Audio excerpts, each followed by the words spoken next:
We are continuing on Masechet Succah, and we are on Daf Chet Amud Bet, 5 lines up from the bottom of the Amud. Today's Amud is being learned as a Chud Rufah Shalama for Esther Bracha Bat Chaya, the girl in our community that really needs Yeshuot. We all daven for her. She's back in a critical condition still, and please keep her in your tefillot.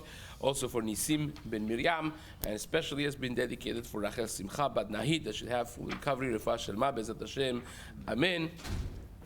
This week's limud of the community has been dedicated graciously by the Dayan family, by Kohen family, by Shei family. Should be an ultimate zchut for all the mishpachot Bezat Hashem. Amen. Okay, so even though that we are holding 5 lines up from the bottom of the Amud, really the conversation of this last topic started 7 lines down from the top of the Amud by the Gemara introducing to us 8 different types of huds of Sukkot, which technically speaking, when you examine them in the way they are built, they are kosher sukkahs. They have the 3 walls, the 2.5 walls. They have nice bamboo schach on top of them. Everything checks when you examine them from the sukkah building and structural status of the hut of the sukkah, but they are different, each one in their own way, because they are built for a different reason. It's not that somebody said, okay, l'shaim yichud, I'm making a sukkah. One of them is for women, the other one is for animals, the other one is for the guard of the city, and so on and so forth. These are 2 categories of 4 types each, and they are categorically different than one another. So the Gemara says, Tanu Rabbanan Ganbach. We have a sukkah that stands for the abbreviation Ganbach, standing for Goyim, Nashim, Behema, and Kutim. That is kasher. So says the Gemara, what is Ganbach? Sukkat Goyim. A non-Jewish person made a sukkah for himself. Can you just use it? You're on a, you're on a trip on Chol HaMoed, and you see, mamash a sukkah, and you want to go out and eat your suda. Is it kasher or is it not kasher? The Gemara says it's kasher. Sukkat Nashim, it was made for women. Now, what's the difference? Because all these 4 are huts that people actually live in, kavua. They could be living mamash inside there, but people who live in them are not chayav besukah. That's the common denominator of these 4. Goyim are patur from sukkah. Nashim are patur from sukkah. Behema goes without saying, right? Animals don't need a sukkah. Even though that Yaakov Avinu, first time we have the word sukkah, is Yaakov Avinu making sukkah for his animals, right? But that's not a sukkah that is obligatory, of course, and even kutim are patur from sukkah. So all of that is kasher. And then the Gemara says, sukkah mikol makom kashera. Any sukkah is kasher. And the Gemara says, wait a second, what's the mikol makom is coming to teach you? And we're going to see that in just a moment. But the Gemara says you have one needed criteria, though, after all of this being said. The schach has to be put properly. And my keilchata, the Gemara says, what does it mean properly? We need the top ceiling, aside from being a kosher material, to be put there for creation of shade.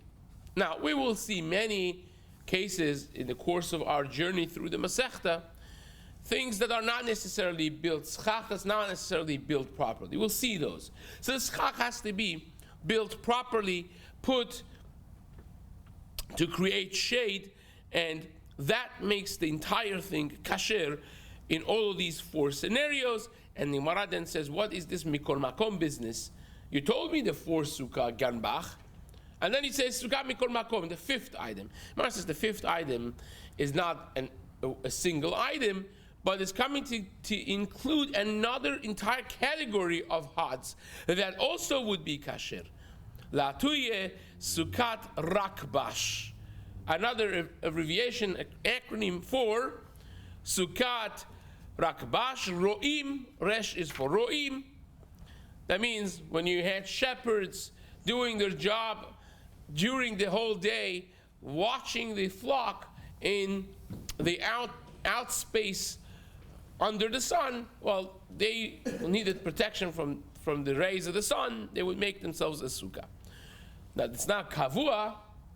It's something that you go in for a few hours. They don't live in there, right? They're going to be there, the sunny days. They go there in a few hours a day. They want to rest. They want to sit. And at night, they go home. So it's not a kavua dwelling, so to speak. But at the same time, the people who are in it, they may as well be chayav besukkah, right? A shepherd, a Jewish shepherd, is chayav besukkah. So you see the difference categorically with Sukkot Ganbach, which people are living there in a kavua manner, in a set way, but they're not obligated with Sukkah because they're goyim, they're nashim, and so on. Sukkot Kayasim would be when in the process of creation of dried fruits, you would cut them off. For instance, figs was a big thing, and you would have to set them in the place that got the most direct sun to dry them, right? So when you don't want to dry yourself, so you would make a sukkah next to it and sit and watch them. Again, it's a day job. You go home at night. Sukkot Burganin are the people who would watch the city in the outskirts of town to make sure no one is attacking. They'll see, they were the watch committee of town. And Sukkot Shomrei Perot would be people who are inside the fruit fields, watching the trees from animals, from thieves, and so on. And then that same Braita says Sukkah Mikol Makom. He also adds this fifth addition: any sukkah is kasher. The Gemara says, "What's any sukkah? What does it mean, Sukkah Mikol Makom?" The Gemara says, obviously, same rule of thumb before we explain the Sukkah Mikol Makom, ubilvat shteheh mesuchechet keilchata. You need the schach to be put kehalacha, and the Gemara says, what do you mean? What do you mean keilchata? What's the mean that it has to be put properly? Amar Rav Chisda vehu she'asa'ah letzel sukkah. We're talking about the case that you put it in order to create shade. Sukkah means, by its very definition, a structure that has been built to save you from the sun, to create shade, right? That's how it was, Hashem's protection in the Midbar. Now we will see in just two short blot, and Machloket Rabbi Akiva and Rabbi Eliezer, what exactly is the Sukkah that we built in our time, what it is coming to replicate. Is it that HaKadosh Baruch Hu created protection from the sun by Ananei Kavod, or is it that Sukkot Mamash Asulaim, that they actually built huts to protect themselves from the sun, but the core of it is protection from the sun.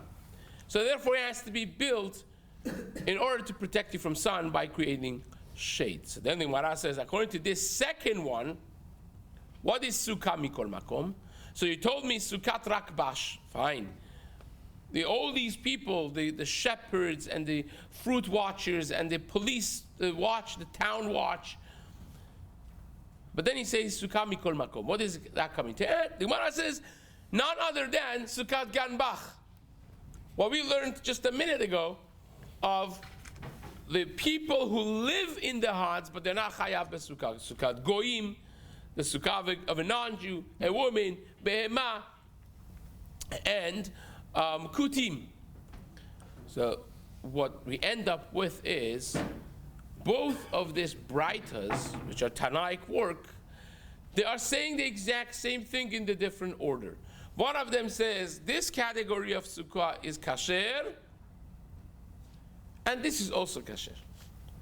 The other one says this category of sukkah is kasher, this is also kasher. But the order is hafuch, is changed around.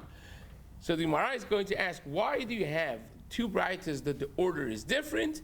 And the Gemara answers very simply, because each one of them holds that what the braita says first is pashut, is more clear The second category is a bigger chiddush.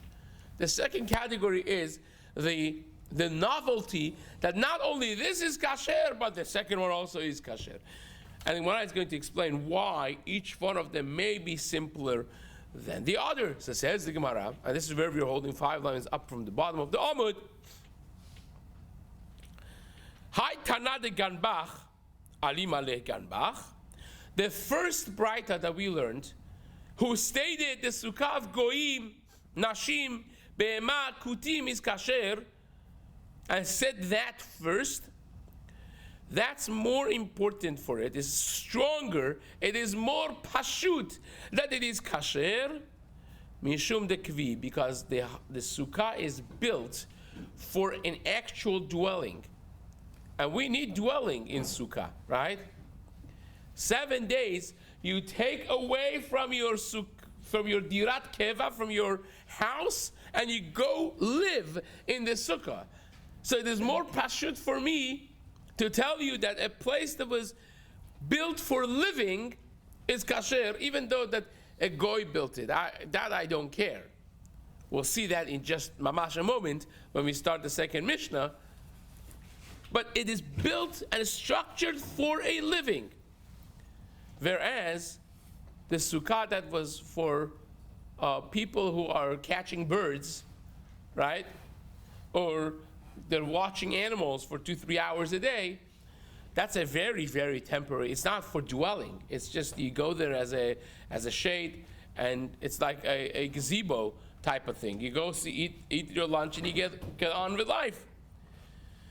And therefore, Katana mikol makom rakbash is saying at the end as a tag along that even rakbash is kasher the lo kivi, even though that's not made for an actual dwelling of a 24/7 type of life.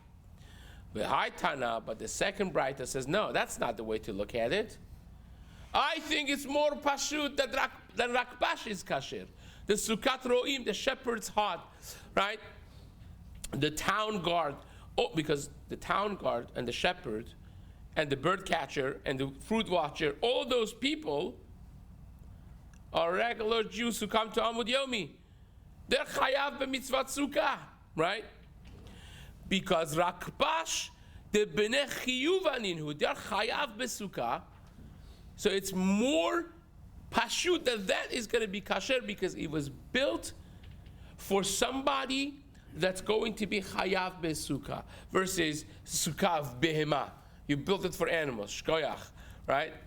So that's less pashut, and therefore it says first rakbash, and it says not only rakbash is kasher, but even ganbach is kasher. Because after all, even the sukkah that was built for behema, we don't care really the kavanah that you had, as we'll see in just a moment.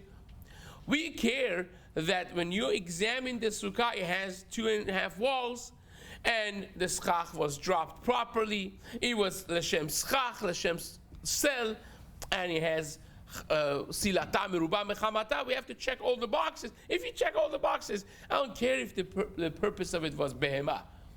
That also is kasher. But we realize why one is more pashut than the second one in the eyes of each one of these braitas. V'tana mikol makom la'tuye ganbach, but it says the ganbach also is kasher, even though that they love b'nei chiyuvanin, even though that they're not chayav b'sukkah, they're women, they're goyim, they're be'ema or kutim, that all of that would be still kasher. So says the second Mishnah of the Masechet. We have been through the more esoteric, mathematical things of Sukkah. Now it's going to be just very practical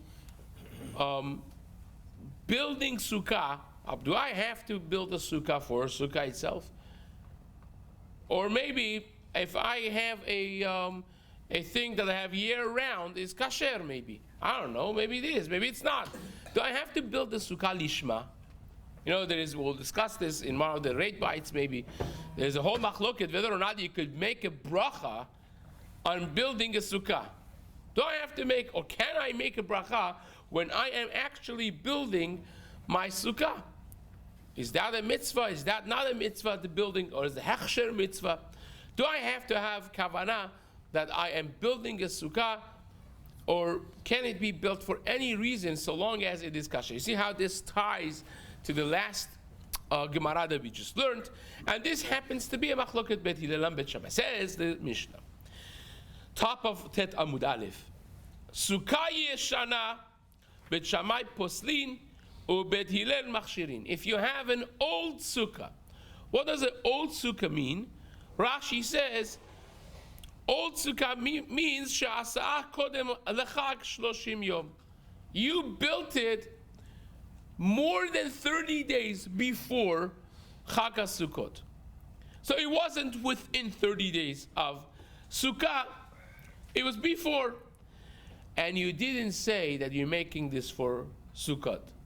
You just built a little project of a clubhouse with your kids as fun on one Sunday morning, right? You got together, you put some planks of wood and dropped some leaves on top.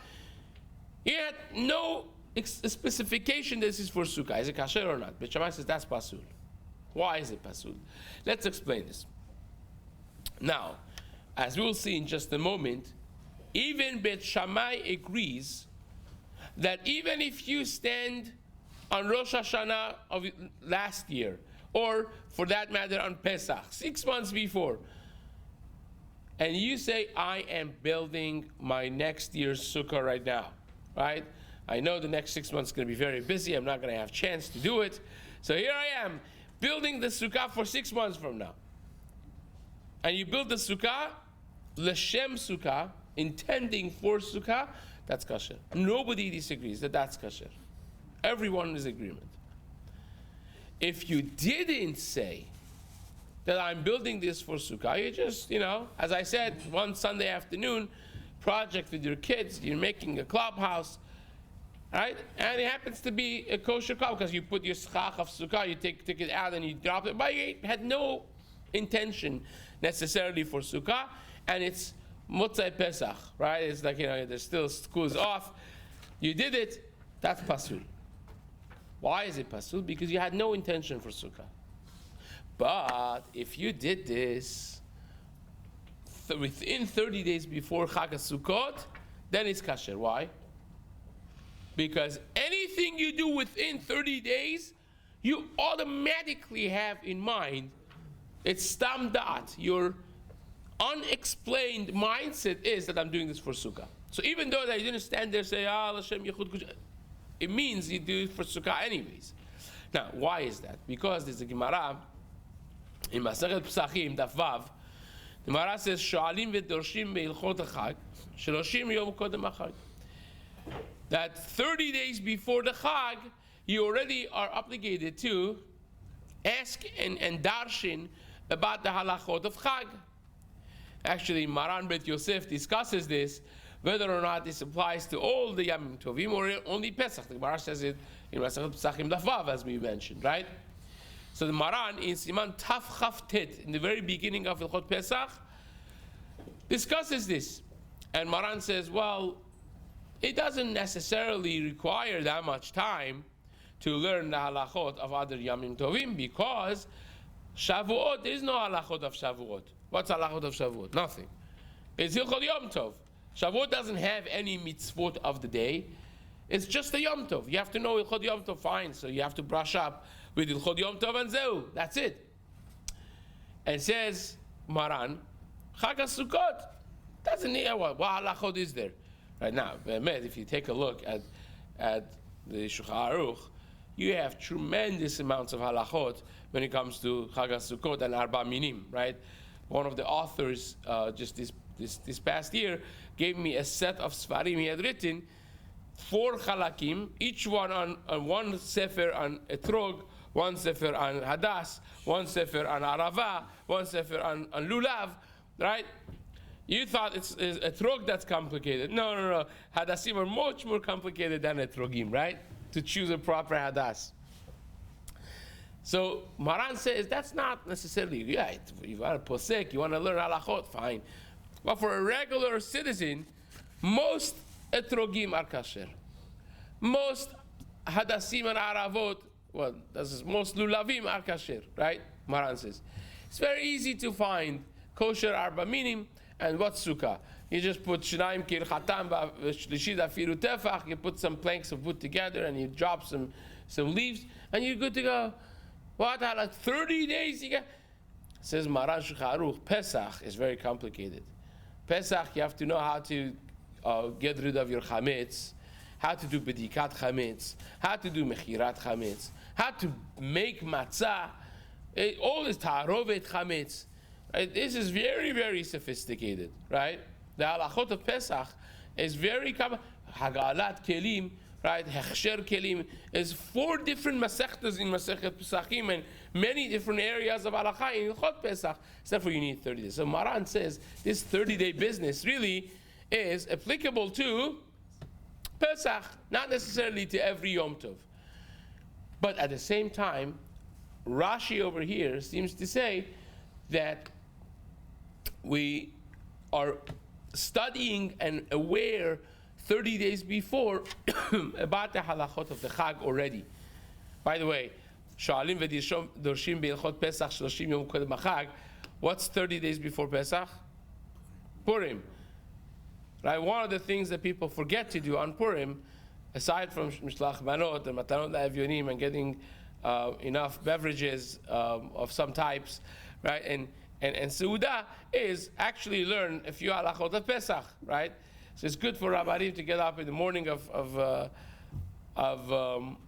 Purim and darshan some of the halachot that's needed early on in preparation for Pesach. But nevertheless, people are mindful of it. So if you are standing there building a sukkah within the 30 days prior to Chag HaSukkot, the onlooker would see and say what? He's building his sukkah. I'm behind the schedule, right? Because everyone is mindful that Chag HaSukkot is coming along, and therefore it will be stam dat, it will be assumed that you're building it for sukkah, and that suffices the requirement of Bet Shammai, that you built this lishma, you built this leshem sukkah. That's Bet Shammai. What does Bet Hillel hold? Bet Hillel holds you have no requirement. Sukkah doesn't have to be lishma. You built it 2 years ago. I had no intention. You were building a clubhouse with your kids for a clubhouse, and it just happened to be a kasher sukkah 2 years ago. Kasher, no problem. They have zero requirement. As long as you check the checklist of the kosher elements of the sukkah, the walls are good, the schach is good, the height is good, all those, you're good to go. You don't need anything more than that. And of course, we pass in like Bet Hillel. That being said, let's learn actually the words of the Mishnah. So Sukkah Yeshana Bet Shammai says pasul because it wasn't built lishma if it was old. Bet Hillel says kasher. Ve'ezehui Sukkah Yeshana, and according to Bet Shammai, who say this is not good, what is it that's not good? What is it considered as Sukkah Yeshana? Kol she'asa'ah kodem lechag 30 yom. If it was more than 30 days prior to Chag HaSukkot, that's what's Yeshana, and it's not good, according to Bet Shammai. Again, according to Bet Hillel, it's all good. Doesn't make a difference. Avar im asa l'shem Chag, but if even if you are 30 days, 60 days, 6 months before Sukkot, but you're building it and you said that I'm making this l'shem Chag, I'm building this for Sukkah, even from the very beginning of the year, still it's going to be kasher. So says the Gemara, my Tama de Bet Shammai. Why does Bet Shammai hold the way they hold? Why do they say that the Sukkah Yeshana is pasul because it's not lishma? They darshin a pasuk. Says the Gemara, Amar Kra, Chag HaSukkot Shivat Yamim LaShem. Chag HaSukkot should be 7 days for who? For Hashem. That means your sukkah has to build l'shem shamayim, lishma, l'shem Hashem. Sukkah hasya l'shem chag bayna. We need a sukkah that's built for the mitzvah of sukkah. It has to be made for mitzvah, not just for a project of the school or anything else. So therefore, we need it to be built lishma. Ubet Hillel says, no, that's not what the pasuk means. When it says Chag HaSukkot Shivat Yamim Hashem, means Ha'umi Baile lichte Rav Sheshet. It's needed for the teaching of Rav Sheshet in the name of Rabbi Akiva. The Amar Rav Sheshet Mishum Rabbi Akiva. Rav Sheshet taught this in the name of Rabbi Akiva. Minayin la'aseh sukkah sha'asurin kol shiva. That the wood that's built, that's made for sukkah is asur to be used all in the duration of the entire days of sukkah. Why? Talmud Omar Chag HaSukkot Shivat Yamim Lashem. Because of this very pasuk that says Chag HaSukkot Shivat Yamim Lashem. It's Lashem. All the 7 days of Chag HaSukkot, the sukkah is dedicated. It's like muktzeh for Hashem. You can't use it for personal benefits. And Rabbi Yehuda ben Betera explained this. How do we know from this pasuk that it becomes muktzeh, it becomes asur? Because it says Chag HaSukkot. And Chag is a connotation of Korban Chagiga. Because on Chag HaSukkot, one of the Shalosh Regalim, you would bring Korban HaChag. Chag is because you're coming to celebrate in the Beit HaMikdash. That's why it's called Chag, right? And Korban Chagiga is what the reference is over here. So just like Shem Shamayim is Chal on Korban Chagiga, that the Korban is dedicated to Hashem, you cannot use personal usage from it. Kach Chal Shem Shamayim ala Sukkah. Shem Shamayim also has been on the Sukkah because it's Chag HaSukkot, so the Sukkah also becomes holy and not able to be used for personal usages. If a plank of wood fell from the Sukkah, now you want to just build it into something else for your purpose. You cannot do that during duration of Chag HaSukkot. We'll see very soon that this becomes halachically a question for those who put fruits as a decoration of Sukkah, and then it falls, right? You had some fruits up there, and then some part of it fell down. You want to eat it. Can you eat it? And the halacha would be, oh well, if it's Shem Shamayim Chala Sukkah, you can't really do it. It's muktzeh, right? It's muktzeh mitzvato maybe, or the schach itself. So we'll discuss the halachic parameters of this in practical halacha, but nevertheless, that is what the Gemara explains from Rabbi Yehuda ben Betera, shenemar Chag HaSukkot Shivat Yamim LaHashem. Because of this very pasuk, ma Chag LaHashem, just like Korban Chagiga is for Hashem, and you can't touch it for personal usage. Af Sukkah LaHashem, Sukkah is the same thing. That's going to be Kadosh, and you can't use it. So says the Gemara, that's fantastic. And that happens to be the halacha, by the way. But you know what that means? That means that Beit Shammai also needs this halacha. They also need this pasuk to darshin that you can't use sukkah for your personal usages.